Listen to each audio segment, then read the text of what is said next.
Saudara-saudari yang terkasih, selamat hari Minggu. Pada hari Minggu ini kita bergabung dengan umat di mana-mana, walaupun dalam situasi yang ini, untuk mengucap syukur pada Tuhan, untuk berbakti kepadanya, menyatakan cinta kita kepada Tuhan, karena orang sudah mengalami kebaikan Tuhan di dalam seluruh perjalanan hidup kita. Sekurang-kurangnya hidup yang Tuhan anugerahkan, kita masih bisa berjumpa bersama di gedung gereja ini atau lewat live streaming untuk tetap memuji, memuliakan Tuhan dan saling mendoakan di dalam perjalanan hidup kita ini. Kita sudah mendengarkan bacaan-bacaan pada hari ini, 3 bacaan pada hari Minggu biasa yang ke-33. Minggu depan kita akan mengakhiri masa biasa, 34 minggu masa biasa dengan Hari Raya Yesus Kristus, Raja Semesta Alam. Saudara-saudara yang terkasih, seperti kita sudah mengikuti hari-hari minggu terakhir masa biasa ini, menutup tahun liturgi sebelum membuka dengan tahun liturgi yang baru pada masa Advent, kita mendengarkan dengan jelas Tuhan mengingatkan kita supaya berjaga-jaga, bersiap-siap. Hari ini juga lewat bacaan-bacaan, khususnya bacaan kedua, Paulus mengajak kita, janganlah kita tidur seperti orang-orang lain, tetapi berjaga-jaga dan sadarlah. Mengapa? Jangan sampai hari Tuhan tiba-tiba mendatangi kita. Dengan satu gambaran seperti pencuri, kita tidak tahu kapan dia datang, di mana, tapi itu bisa terjadi. Tapi yang pasti Tuhan akan datang. Kita sudah merayakan itu berkali-kali di dalam setiap merayakan Ekaristi, Tuhan ada di tengah-tengah kita. Namun juga kita diingatkan bahwa dia masih akan datang pada akhir zaman. Untuk itu, lalu Paulus di dalam suratnya kepada umat di Tesalonika mengajak kita untuk terus-menerus menerima kehidupan ilahi itu dan terus-menerus menanggapinya di dalam kehidupan kita.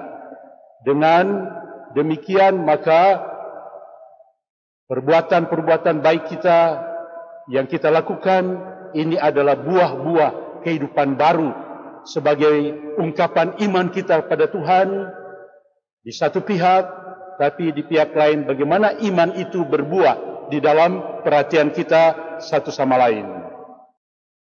Karena perbuatan baik ini merupakan pemberian ilahi. Tuhan memberikan kepada kita, Tuhan menciptakan kita lewat proses kelahiran manusiawi tentunya. Tuhan memberikan itu dan kemudian kita diajak untuk mensyukuri itu dengan cara apa? Yaitu dengan melakukan hal-hal yang kiranya berkenan kepada Tuhan tetapi juga kepada orang-orang lain. Dan dengan demikian maka atas cara begitu kita akan memperoleh keselamatan. Bukan terutama karena upaya kita, tetapi karena pemberian Tuhan yang kita tanggapi secara bertanggung jawab.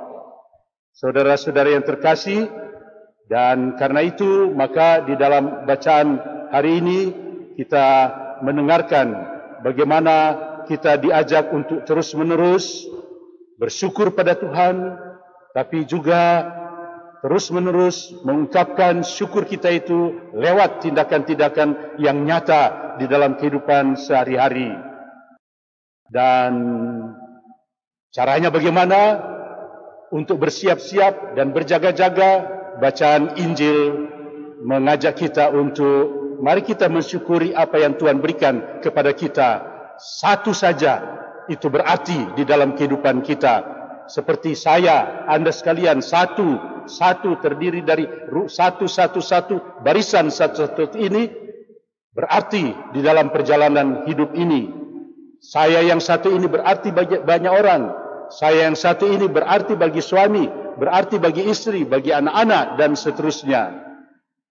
untuk mengingatkan kita satu itu sangat berharga. Kita harus hargai itu, dan hargai itu dengan cara bagaimana? Mensyukuri apa yang Tuhan berikan dan bagaimana menanggapinya di dalam kehidupan sehari-hari. Kita mengalami apa artinya satu, berarti bagi suatu kelompok. Ya, misalnya dalam satu pemilihan kelompok kecil, tapi kalau itu terjadi keseimbangan, misalnya 6-6, lalu tentu sulit untuk menentukan perjalanan selanjutnya. Tetapi kalau terjadi satu lebih daripada yang lain, maka ini akan menentukan karier seorang, masa depan suatu kelompok, keluarga, suatu komunitas, suatu organisasi. Dan kita mengalami, kita lagi mempersiapkan pilkada nanti.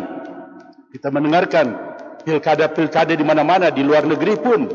Bagaimana satu suara itu, satu vote itu, satu suara menentukan perjalanan seseorang. Satu dikumpulkan bersama-sama menjadi lebih banyak, lalu menentukan karier seseorang, tapi juga masa depan suatu bangsa.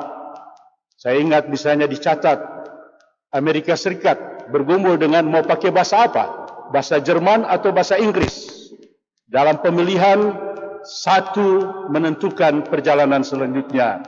Kelebihan satu suara menentukan bahasa Inggris yang digunakan untuk perjalanan bangsa ini sampai dengan saat ini. Satu menentukan dalam perjalanan suatu bangsa untuk kebaikan, tapi juga satu bisa menentukan di dalam kejatuhan suatu bangsa. Saya dengar, baca juga di dalam sejarah bagaimana Adolf Hitler di Jerman, dia muncul karena ada satu suara yang mendukung dia melebihi yang lain-lain, maka nasib bangsa Jerman, kerajaan Jerman waktu itu juga membawa malapetaka bagi banyak orang. Saudara-saudara yang terkasih, di dalam sejarah keselamatan, orang tahu satu orang berdosa, Adam, tentu dengan Hawa, akhirnya menentukan sejarah kemanusiaan. Berdosa ditandai dengan dosa, tetapi ketika datang Yesus Kristus, anak Allah yang tunggal, yang satu itu datang ke dunia menyelamatkan umat manusia. Satu itu penting di dalam kehidupan kita. Dan satu itu menjadi nyata lewat bacaan pertama tadi kitab Amsal. Atas cara bagaimana? Tidak usah jauh-jauh, berpikir jauh-jauh, tetapi mulai dari mana? Dari keluarga, dari rumah tangga. Di dalam kitab Amsal tadi dikatakan, digambarkan istri yang ideal. Istri yang dicita-citakan oleh masyarakat waktu itu, oleh budaya waktu itu, dengan nilai-nilai waktu itu. Ada 3 hal disebutkan. Yang pertama, dia cakap. Yang kedua, murah hati. Dan yang ketiga, seorang yang sangat mendoa. Ini 3 kualitas dari seorang istri. Nah, kita tahu masyarakat dulu ribuan tahun yang lalu, apa artinya seorang istri? Dia tinggal di rumah, paling mencari apa di sekitar, yang bekerja menggembalakan ternak itu adalah laki-laki, karena harus berjuang melawan pencuri, penyamun, melawan binatang-binatang buas, sehingga istri tinggal di rumah. Tapi tinggal di rumah ternyata bukan berarti tidak buat apa-apa. Tinggal di rumah menunjukkan kualitas seorang istri. Cakap dalam arti apa? Bagaimana istri memperhatikan industri rumah tangga. Orang sekarang berpikir tentang bekerja dari rumah. Zaman dulu ini sudah terjadi. Istri di rumah buat apa? Dia tidak hanya tinggal diam-diam saja, menyanyi-menyanyi saja, atau buat hal-hal yang tidak berguna. Orang tahu dia memelihara anak-anak, mengandung dan melahirkan. Ini sudah kecakapan. Tapi lebih daripada itu, dia mulai membuat seperti dikatakan, digambarkan dalam bacaan pertama, memintal, membuat pekerjaan-pekerjaan tangan. Dan karena itu lalu dikatakan bahwa istri yang cakap itu lewat perbuatan-perbuatannya memuji dia. Jadi perbuatan-perbuatannya yang baik itu memuji dia di pintu-pintu gerbang.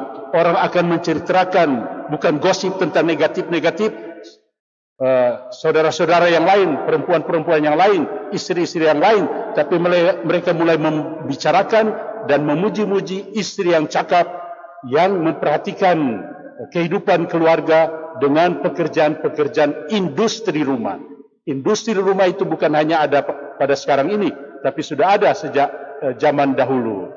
Memang sekarang industri modern telah mengubah pola hidup, cara kerja, tapi pandemi ini mengajarkan kepada kita ternyata bekerja dari rumah itu tetap efektif di dalam perjalanan hidup kita.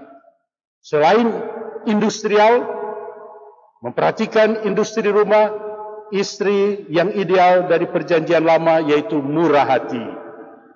Dia tidak egois, dia memperhatikan orang-orang lain, keluarga-keluarga yang lain.